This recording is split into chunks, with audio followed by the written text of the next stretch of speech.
Hello students, आज हम discuss करेंगे जीडीपी, ग्रॉस डोमेस्टिक प्रोडक्ट के बारे में।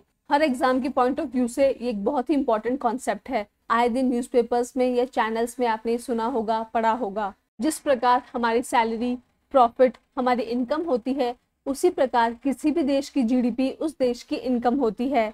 जीडीपी एक इंडिकेटर है जिससे पता चलता है किसी देश की इकोनॉमी, अर्थव्यवस्था कैसी है, वहाँ का स्टैंडर्ड ऑफ लिविंग, लोगों के जीवन यापन करने का तरीका कैसा है। अधिक जीडीपी मीन्स अधिक इनकम। देश की ज़्यादा इनकम मतलब देश के लोगों की भी ज़्यादा इनकम। तो हर देश जीडीपी की ग्रोथ चाहता है। आज की वीडियो में हम जानेंगे what is GDP, it's definition, इसकी कैलकुलेशन में क्या एक्सक्लूड किया जाता है, किस प्रकार हमारे देश में जीडीपी कैलकुलेट करते हैं, nominal and real GDP, GDP at factor cost and market price, and other indicators like GNP, NNP and NDP. GDP का कॉन्सेप्ट समझने से पहले हमें जीडीपी रिलेटेड जो स्टैटिस्टिक्स हैं बहुत अच्छे से पता होनी चाहिए। 2023 सेंसस के मुताबिक हमारे देश की इकोनॉमी वर्ल्ड की 5th लार्जेस्ट इकोनॉमी है। लार्जेस्ट इकोनॉमी है यूएसए। जीडीपी पर कैपिटा यानी प्रति व्यक्ति आय के मुताबिक हमारे देश की रैंकिंग है 139। हमारे देश की नॉमिनल जीडीपी है 3.75 trillion US dollar. Population wise हम सेकंड हैं बिहाइंड चाइना और हमारे देश की पॉपुलेशन है 1.45 बिलियन। हमारे देश की प्रति व्यक्ति आय है 2601 यूएस डॉलर्स। अगर हम रुपीज़ में बात करें तो इंडिया में हर व्यक्ति औसतन एक साल में 1,72,000 रुपये कमाता है। लेटेस्ट सेंसस के मुताबिक हमारे देश की जीडीपी की ग्रोथ रेट है 7.2%। इतनी अच्छी जीडीपी की वजह से इंडिया को ग्लोबल इकोनॉमी में ब्राइट स्पॉट कहा जा रहा है। जीडीपी कैलकुलेशन के लिए जो बेस ईयर है it is 2011-12। NNP that is net national product at factor cost is known as national income of India. GDP is also national income of India, but अगर आप इकोनॉमिक्स के level पे जाएंगे तो आप लोग को पता चलेगा कि एनएनपी एट फैक्टर कॉस्ट को ही नेशनल इनकम कहा जाता है। जीडीपी रिलेटेड डेटा हर साल अपडेट होता है, बजट से हमें इसके बारे में पता चलता है, तो आप भी अपने आप को अपडेटेड रखिएगा। शुरू करते हैं कॉन्सेप्चुअल पार्ट। सबसे पहले जीडीपी की definition. GDP measures the monetary value of final goods and services produced within the borders of a country in a given period of time. यहाँ कुछ कीवर्ड समझना बहुत ज़रूरी है, like final goods and services मतलब finished goods, produced within the borders of a country मतलब जो सिर्फ इंडिया में प्रोड्यूस हुए हों, and period of time means the duration of calculation. Final goods का मतलब है finished goods which are ready for the consumption. यदि हम रॉ मटेरियल, इंटरमीडिएट गुड और फाइनल गुड सभी की मॉनेटरी वैल्यू ऐड करने लगे तो जीडीपी में डबल काउंटिंग की प्रॉब्लम अराइज होती है। मींस एक ही गुड की वैल्यू को बार बार कैलकुलेट करना is double counting. For example अगर हम मिल्क की बात करते हैं, मिल्क एक डायरेक्टली कंज्यूम करने का प्रोडक्ट है और एक रॉ मटेरियल भी है। हमने मिल्क खरीदा फॉर आवर फाइनल कंजम्पशन। एक बेकर ने मिल्क खरीदा, पनीर बनाया और उसको सेल किया। So in this case paneer is the final good. तो जीडीपी किसी भी रॉ मटेरियल या इंटरमीडिएट गुड की मॉनेटरी वैल्यू को काउंट नहीं करता है, ये मेजर करता है सिर्फ finished goods, final goods and services की मॉनेटरी वैल्यू को। Produced within the borders of a country का मतलब है जीडीपी में सिर्फ उन गुड्स और सर्विसेज को इंक्लूड किया जाएगा जो हमारे देश के बॉर्डर के अंदर बनी है, चाहे वो हमारे देश की कंपनी ने बनाया है या किसी एमएनसी ने बनाया है। यही अगर कोई इम्पोर्टेड गुड या सर्विस है वो जीडीपी में काउंट नहीं होगी। Period of time means GDP calculate किया जाता है या तो एनुअली या क्वार्टरली। किसी भी देश की बाउंड्री के भीतर जो final goods and services produce हो रहे हैं इन अ ईयर, उसकी जो मॉनेटरी वैल्यू है, मार्केट प्राइस है, वो हमारे देश की जीडीपी है। जानते हैं जीडीपी में क्या क्या इंक्लूड नहीं किया जाता है। Unpaid work. फॉर एग्जाम्पल आप अपने घर में बच्चों को पढ़ा रहे हैं, घर का काम कर रहे हैं, ओल्ड पेरेंट्स हैं उनका ख्याल रख रहे हैं, ये सभी काम अनपेड है। तो जब कोई सैलरी या इनकम नहीं है तो इसे कैलकुलेट करना मुश्किल हो जाता है, इसलिए इसे जीडीपी में इंक्लूड नहीं करते हैं। ब्लैक मार्केट यानी काला बाजारी, illegal goods like drugs, weapons, animal parts, human parts की ट्रैफिकिंग, इन सब की खरीद फरोख्त को भी जीडीपी में इंक्लूड नहीं किया जाता है। इसके दो रीज़न है। एक तो इस तरह के ट्रांजैक्शंस में जो इनकम या एक्सपेंडिचर जनरेट हुआ है वो पता नहीं चलता है। दूसरा, इट इज़ इलीगल। B2B यानी कि बिजनेस टू बिजनेस जो एक्टिविटीज़ है, like transactions between manufacturer, wholesaler and retailer. This is not included in the GDP. As we discussed, GDP में फाइनल गुड्स एंड सर्विसेज की मॉनेटरी वैल्यू इंक्लूड की जाती है। तो B2B जो भी एक्टिविटीज़ हुई है, जो भी वैल्यू एडिशन हुआ है, प्रोडक्ट की प्राइस चेंज हुई है उसको जीडीपी में इंक्लूड नहीं किया जाता है, बिकॉज जो फाइनल प्राइस है उसमें सब इंक्लूड हो जाता है। डेप्रिसिएशन यानी विथ टाइम जो मशीनरी है, बिल्डिंग है, कैपिटल प्रोडक्ट्स है, उनका जो वियर एंड टियर लॉस हुआ है, वो जो पुराने हो गए हैं उनकी value over the time decrease हुई है, इसे जीडीपी में इंक्लूड नहीं किया जाता है। Imports are not included because GDP में जो देश के बॉर्डर के अंदर प्रोड्यूस गुड्स हैं उन्हें ही माना जाता है। यूज्ड गुड्स का जो सेल है it is basically resale of the same product, so that is why this is also not included in the GDP. Transfer payment जो कि सिर्फ वन साइडेड पेमेंट है, सरकार जो फार्मर्स को सब्सिडीज दे रही है, स्टूडेंट्स को स्कॉलरशिप्स दे रही है, ओल्ड एज और अनएम्प्लॉयड पीपल को कुछ बेनिफिट्स देती है, उन्हें जीडीपी में इंक्लूड नहीं किया जाता है बिकॉज यहाँ पे कोई रेसिप्रोकल सर्विस नहीं जनरेट हुई है। Coming to calculation of GDP, national income को मेजर करने के लिए हर देश में अलग अलग अप्रोच इस्तेमाल किया जाता है। इसकी बेसिक 3 अप्रोचेस है, income method, value added method and expenditure approach.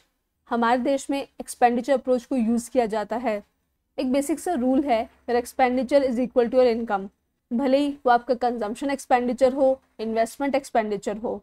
तो इनकम मेजर करना थोड़ा सा मुश्किल होता है, लोग नहीं बताते हैं, बट एक्सपेंडिचर मेजर करना इज ईजी, इसीलिए इंडियन गवर्नमेंट एक्सपेंडिचर मेथड को इस्तेमाल करती है।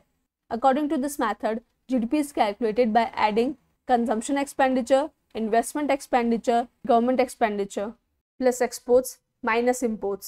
In short, GDP is C plus I plus G plus X minus M. Consumption expenditure is the expenditure जो हम हमारी कंट्री में गुड्स एंड सर्विसेज खरीदने के लिए करते हैं। Investment expenditure is expenditure on loan, advances, real estate investment, कोई नया काम करना या रिपेयर करवाना। Capital expenditure is also known as investment expenditure. Government expenditure is the expenditure done by government, और गवर्नमेंट खर्चा करती है on consumption of goods and services, transfer payments like scholarship, subsidies etc. and interest payments that is government ने जो loan या borrowing ली है उस पर ब्याज देना। exports हम ऐड करते हैं बिकॉज ये हमारे ही देश में प्रोड्यूस हुए हैं। imports हम इसमें से हटा देते हैं बिकॉज imports हमारे देश में प्रोड्यूस नहीं हुए हैं। हमने डेफिनेशन में समझा था जीडीपी में सिर्फ domestically produce goods and services को इंक्लूड किया जाता है। Coming to GDP per capita means प्रति व्यक्ति आय, it is equal to GDP of the country divided by population of the country. यदि हम हमारे देश की जीडीपी को हमारी पॉपुलेशन से डिवाइड करते हैं, वी गेट पर पर्सन इनकम और GDP per capita. Nominal and real GDP, GDP को कैलकुलेट करने के लिए हम हमारे देश की जितने भी गुड्स एंड सर्विसेज हैं उनकी क्वांटिटी को रिस्पेक्टिव प्राइस से मल्टीप्लाई करते हैं। अब ये प्राइजेस 2 प्रकार की हो सकती है, टुडेज प्राइस और you can say current price and base year price. यदि आप करंट प्राइस को इस्तेमाल करते हुए जीडीपी को कैलकुलेट कर रहे हैं तो आप नॉमिनल जीडीपी कैलकुलेट कर रहे हैं। यदि आप बेस ईयर प्राइस को इस्तेमाल करते हुए जीडीपी कैलकुलेट कर रहे हैं तो आप रियल जीडीपी कैलकुलेट कर रहे हैं। Now what is the difference and use of nominal and real GDP? अगर आपको जानना है आज के समय में हमारे देश के उपभोक्ताओं की परचेसिंग पावर क्या है, उनकी इनकम से वो क्या खर्च कर पा रहे हैं, क्या कंज्यूम कर पा रहे हैं, तो nominal GDP is a better measure. But अगर आपको ये जानना है कि देश में एक्चुअल ग्रोथ ऑफ प्रोडक्शन या आउटपुट कितना हुआ है, over the years quantity of production कितनी इंक्रीज हुई है, तो real GDP is a better measure because यहाँ पे over the years price change नहीं हुई है, आउटपुट चेंज हुआ है और इसमें इन्फ्लेशन का कोई भी इफेक्ट नहीं होता है। Just like consumer price index and wholesale price index, GDP deflator is also measure of inflation. इसे इम्प्लिसिट प्राइस डिफ्लेटर भी कहा जाता है और इसका फॉर्मूला है nominal GDP divided by real GDP multiplied by 100। ये बहुत ही सिंपल और बेसिक फॉर्मूलेज हैं जो आपको पता होना चाहिए। फर्स्ट स्लाइड में हमने देखा था NNP eight factor cost. So what is this factor cost? आप लोगों ने भी पढ़ा होगा GDP at factor cost, GDP at market price. Factor cost का सीधा सीधा मतलब है फैक्ट्री कॉस्ट। जब हम किसी गुड को प्रोड्यूस करते हैं हम कुछ फैक्टर्स ऑफ प्रोडक्शन को इस्तेमाल करते हैं like land, labour, capital, enterprise, और हर फैक्टर की एक फैक्टर कॉस्ट होती है, फैक्टर पेमेंट होती है। लैंड को रेंट देना पड़ता है, लेबर को वेजेस देनी पड़ती है, कैपिटल को इंटरेस्ट देना पड़ता है और एंटरप्राइज के लिए प्रॉफिट होता है। तो जब इन सब को ऐड करते हुए किसी प्रोडक्ट की कॉस्ट निकाली जाती है it is called factor cost. But जब ये प्रोडक्ट अपनी फैक्ट्री से निकल करके मार्केट में पहुंचता है तो इस दौरान इसमें टैक्सेस ऐड होते हैं, सब्सिडीज डिडक्ट होती हैं, and then we get market price. So GDP at market price is equal to GDP at factor cost minus subsidies plus indirect taxes. Indirect taxes because government levy these taxes on the production process or the value addition process, और ultimately tax का जो burden होता है उसे producer customers को पास कर देता है by increasing the price of the product. उसी प्रकार अगर सरकार ने किसी प्रोडक्ट में सब्सिडी दी है, जैसे कि फर्टिलाइजर्स में होती है, एजुकेशन में होती है, सिलेंडर सब्सिडी हमारे देश में चलती थी, तो सब्सिडीज को फैक्टर कॉस्ट में से डिक्रीज करना पड़ता है to get the market price of the product. So again a simple formula, market price is equal to factor cost minus subsidies plus indirect taxes. GDP से ही मिलते जुलते कॉन्सेप्ट्स हैं NDP, GNP and NNP. Let's know each of them in detail. Net Domestic Product, NDP. It is the total market value of all final goods and services produced in a country adjusted for the depreciation. That means it is GDP minus depreciation. Depreciation is nothing but consumption of fixed or physical capital. It is the wear and tear loss or obsolescence of the machinery, due to which physical goods की value over time decrease हो जाती है। So it is exactly same as GDP. इसमें भी goods and services की final value ली जाती है, जो डोमेस्टिकली प्रोड्यूस्ड हैं, कंट्री की बाउंड्री में प्रोड्यूस हुए हैं, उन्हीं गुड्स एंड सर्विस को इंक्लूड किया जाता है। ये भी एनुअल कैलकुलेशन है। The only difference from GDP is gross में से आप डेप्रिसिएशन माइनस कर दो, आपको नेट मिल जाएगा। Gross national product, GNP, it is the total market value of all finished goods and services produced by countries citizens in a given financial year irrespective of the location. Now what is the difference? It is produced by a country's citizens. अब country के जो citizen हैं, Indians हैं, वो India में भी हैं और अब्रॉड में भी हैं। मान लीजिए कोई इंडियन अब्रॉड में है या कोई Indian factory, Indian company abroad में काम कर रही है, तो उनकी जो भी इनकम है वो GNP में इंक्लूड होगी। उसी प्रकार इंडिया में जो भी फॉरेन कंपनीज है, जो भी फॉरेनर्स पैसा कमा रहे हैं, उनकी जो इनकम है हमारे GDP में से डिडक्ट होगी। तो जब GDP में net factor income from abroad को ऐड करते हैं, दैट इज इंडियंस द्वारा अर्न की गई इनकम को ऐड करना है और फॉरेनर्स द्वारा इंडिया में अर्न की गई इनकम को माइनस करना है, you get national product. Domestic को याद रखना है बाउंड्री से, डोमेस्टिक बाउंड्रीज। नेशनल को याद रखना है सिटीजन से, national citizens. Net national product, NNP। Net का मतलब आप समझ गए हैं, ग्रॉस में से डेप्रिसिएशन माइनस किया तो नेट मिलता है। नेशनल इज डोमेस्टिक इनकम में जब आप net factor income from abroad को ऐड करते हैं, you get national. So NNP is the total market value of all finished goods and services produced by countries citizens in a given financial year with depreciation subtracted from it. इस slide आपको सभी फॉर्मूले समझने और याद रखने में help करेगी। डिफरेंस सिर्फ ग्रॉस नेट, डोमेस्टिक, नेशनल, ये दो टर्म्स का ही है। तो GDP से अगर आपको NDP कैलकुलेट करना है तो आपको डेप्रिसिएशन माइनस करना होगा। NDP से अगर आपको NNP कैलकुलेट करना है तो आपको ऐड करनी होगी net factor income from abroad. GDP से यदि NNP डायरेक्टली कैलकुलेट करना है तो पहले GDP में net factor income from abroad को ऐड कीजिए, फिर डेप्रिसिएशन को माइनस कर दीजिए, यू गेट NNP। NNP में जब आप डेप्रिसिएशन ऐड करेंगे आपको मिल जाएगा ग्रॉस नेशनल प्रोडक्ट।